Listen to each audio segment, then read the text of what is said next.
Okay, hello everyone. Again, this is part two of the earlier lecture. Um, so I wanted to make sure to get a lot of information to you. So this is going to be a two-part lecture today. Okay, so we're talking about, as you know, we're talking about stance and stasis. We're talking the platforms from which we are arguing, as well as when we reach the point of stasis. When we find that critical moment where you can learn where you or where two rhetors, two people arguing, come to a disagreement. Once you find that point of disagreement and you can say, this is what we agree on and this is what we disagree on, then you can move forward. You can say, okay, well, we agree that there's a problem. We agree that the problem exists. We agree that the problem is this bad. And now we can begin to have a dialogue about what to do with, how to move on. Where do we go from here? If you don't come to that agreement, unfortunately, a lot of times proposed solutions end up becoming problems of themselves because not everybody agrees with the solution. War might be a solution to other people, to some people, but it's not to the others. So, do you sacrifice unity for the sake of national security? And from a environmental standpoint, do you sacrifice economy and well-being for the good of the environment? Or do you sacrifice the environment for the sake of the economy? I'm gonna say something, and I didn't put it on a slide, and I probably should have. But there's the saying, what's that my dad used to say a lot. My dad used to tell me, what's good for the hive is good for the bee. And I've always believed that. I've always definitely believed that. You know, to quote Spock. By the way, you guys should all see the new Star Trek. To quote Spock, the needs of the many outweigh the needs of the few. I think that's what he said. Anyways, but some people believe that what's good for the hive is good for the bee, and other people agree that what's good for the bee is good for the hive. What you're dealing with when you're dealing with that is that those are two frames of mind that are very hard for people to break out of. If you believe that what's good for the hive is good for the bee, it's hard to see the other way. And vice versa. It's called ideology. Nobody lives and argues out of a vacuum. We live, we argue, we operate within the parameters from the platform of how we grew up, the things that we learned, the experiences that we've had, the things that our parents, our pastors, our teachers, our whoever taught us. We operate from those. It's called ideology. And it's really difficult when arguments become a clash of ideologies. And it seems impossible because it's easy to change somebody's mind. It's near impossible to change somebody's ideology. So that's where you need to really come to an understanding. And part of it has to come to an understanding that you might be wrong. In many ways, and I hate to sound cliche, but in many ways you do have to celebrate other people's differences. Do you see what I'm saying? And you have to understand where they're coming from in order to argue. Karl Marx wrote, and his partner Engels spoke of ideology as a camera obscura. And the camera obscura was an old turn of the century camera. It's one of the most primitive cameras that we know of, and I think there's only two that remain in existence, if I remember correctly. But what it was a camera that you looked into, and it took an image of an object from the outside of it. The person looking into the camera could only see what was within that camera. But the interesting thing about the camera obscura was that what it did, it was a system of mirrors, lenses and mirrors. And what it did, if you look at the object on the picture on the right, the candle is external to the camera.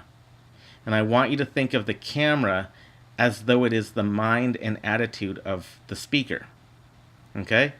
Now, it's taking a picture of an external object. However, because it is a series of mirrors and lenses, it sees it as inverted. It's the same object. It's the same candle. It's got the same flame, the same wick, the same wax, and the same base. Only the ideology, the camera itself, the ideological platform, causes the person to see it completely opposite, to see it upside down, even though it's the same thing. Everybody operates within the camera obscura, within ideology. You might say, oh my God, that candle's upside down. The other person might say, no, that candle's absolutely right side up. How do you know, how can you tell otherwise? So we approach each other. We approach situations individually through our own lenses. And it's very difficult for us to see outside of that ideology. So we have to understand that everybody is in a different camera obscura. Does that make sense? I'm going to be talking about this throughout the semester.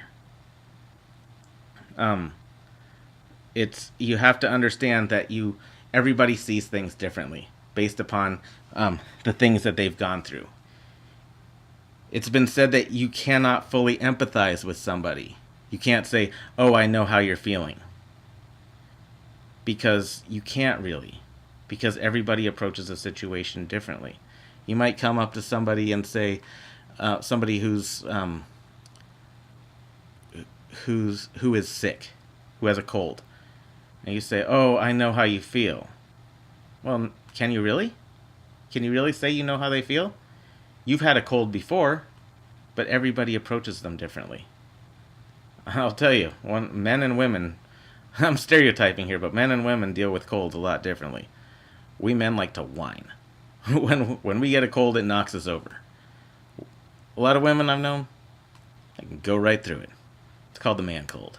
Anyways, I don't even know why I just told you that.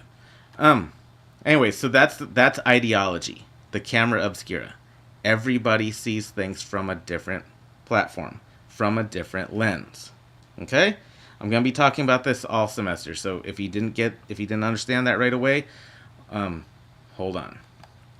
Okay, what happens when stasis is completely lost? When two people are just arguing for the sake of arguing, or you never really reach that point where you find out where you disagree. And this happens so many times. I would argue that most arguments end up this way. If you don't reach stasis, you don't come to a solution. If you have a personal argument with somebody and you just stop fighting because you don't want to fight anymore, and so you find something to agree on, or you just find some level where you could just put the thing aside, nothing changes. But if you keep to the point where you know what you're arguing about, you stay focused on that particular argument, and you deal fruitfully with that argument, then things can happen. Change can happen. Some people have a lot of you guys probably have roommates, or are married, or live with your partner, either way. But you might have different ideological viewpoints of cleanliness. One person says, clean the dishes right after we're done eating. Another person says, what's letting them sit there for an hour or a day? What's it hurting? Okay?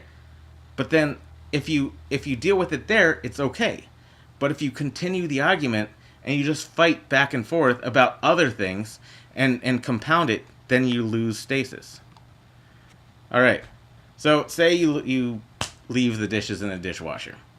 The other person, whether it be a wife, husband, whatever, you really pissed me off just now. Whoops, I made a spelling error. You really pissed me off just now. You really shouldn't have done that. Instead of saying, oh, okay, why did I piss you off? Instead, you say, well, you've pissed me off before too. Remember the time when you did this? So instead of dealing with the argument, you're bringing in something completely opposite. You're not dealing with the situation at hand. So, you left the dishes in a dishwasher again. I'm sorry, this keeps happening. I need to bring this up. Well, you don't put away your clothes in the laundry. It's two different issues. They're similar, but they're two different issues. Remember that time when you didn't feed the dog or when you didn't take the dog out? Oh yeah, well what about the time that you did this? Well, then you're always the one that does this. Sooner or later, you're just arguing.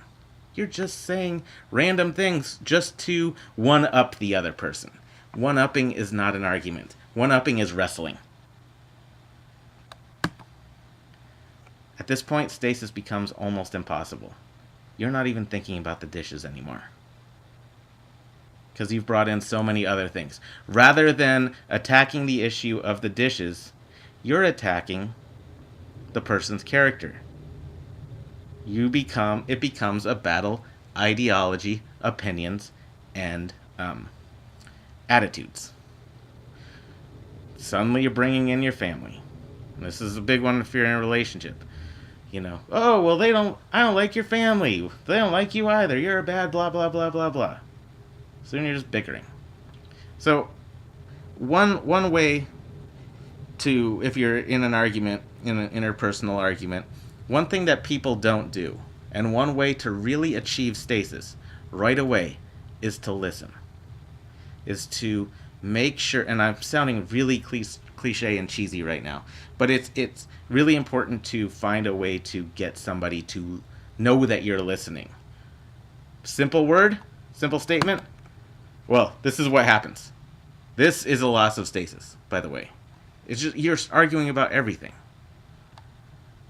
One way to solve it is to say, right when it's brought up, to say, well, what I hear you saying is this.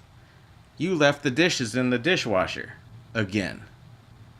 Oh, well, what I hear you saying is that you don't like that I leave the dishes for too long in the dishwasher. You can come to an agreement, first of all, that that's what the argument is about. Stasis of definition. You could say, you get to the stasis of quality. Okay, well, I leave it in. Is it really that bad? I only leave it in there for a day. It's not hurting anyone. It's not rotting in there. So is it a problem? The other person would say, well, to me it is a problem because that grosses me out. I don't like bacteria in my house. So the other person could say, okay, well, I could see that. And then you can deal with, it's not a matter of who's right or wrong. It's just a matter of how you deal with it. So, do you leave the dishes in the dishwasher? Yes, you do. Is it bad enough to warrant attention? Is it really that big of a stressor that you have to bring it up? Is it a problem? You know, to the point where you really need an argument for it? And now that we figured out that it is a problem, how do we deal with it? Do we create a chore wheel? Do we live in separate houses? Whatever. Either way, in those situations, in order for the dishes to be clean, you have to come to a stasis of you have to come to stasis. At the end, the only thing that matters is stasis of policy. Okay? I'm at my 15-minute mark. I hope I didn't blab your heads off. Hope you guys are all doing well. Now get outside. It's beautiful out there. All right. Bye now.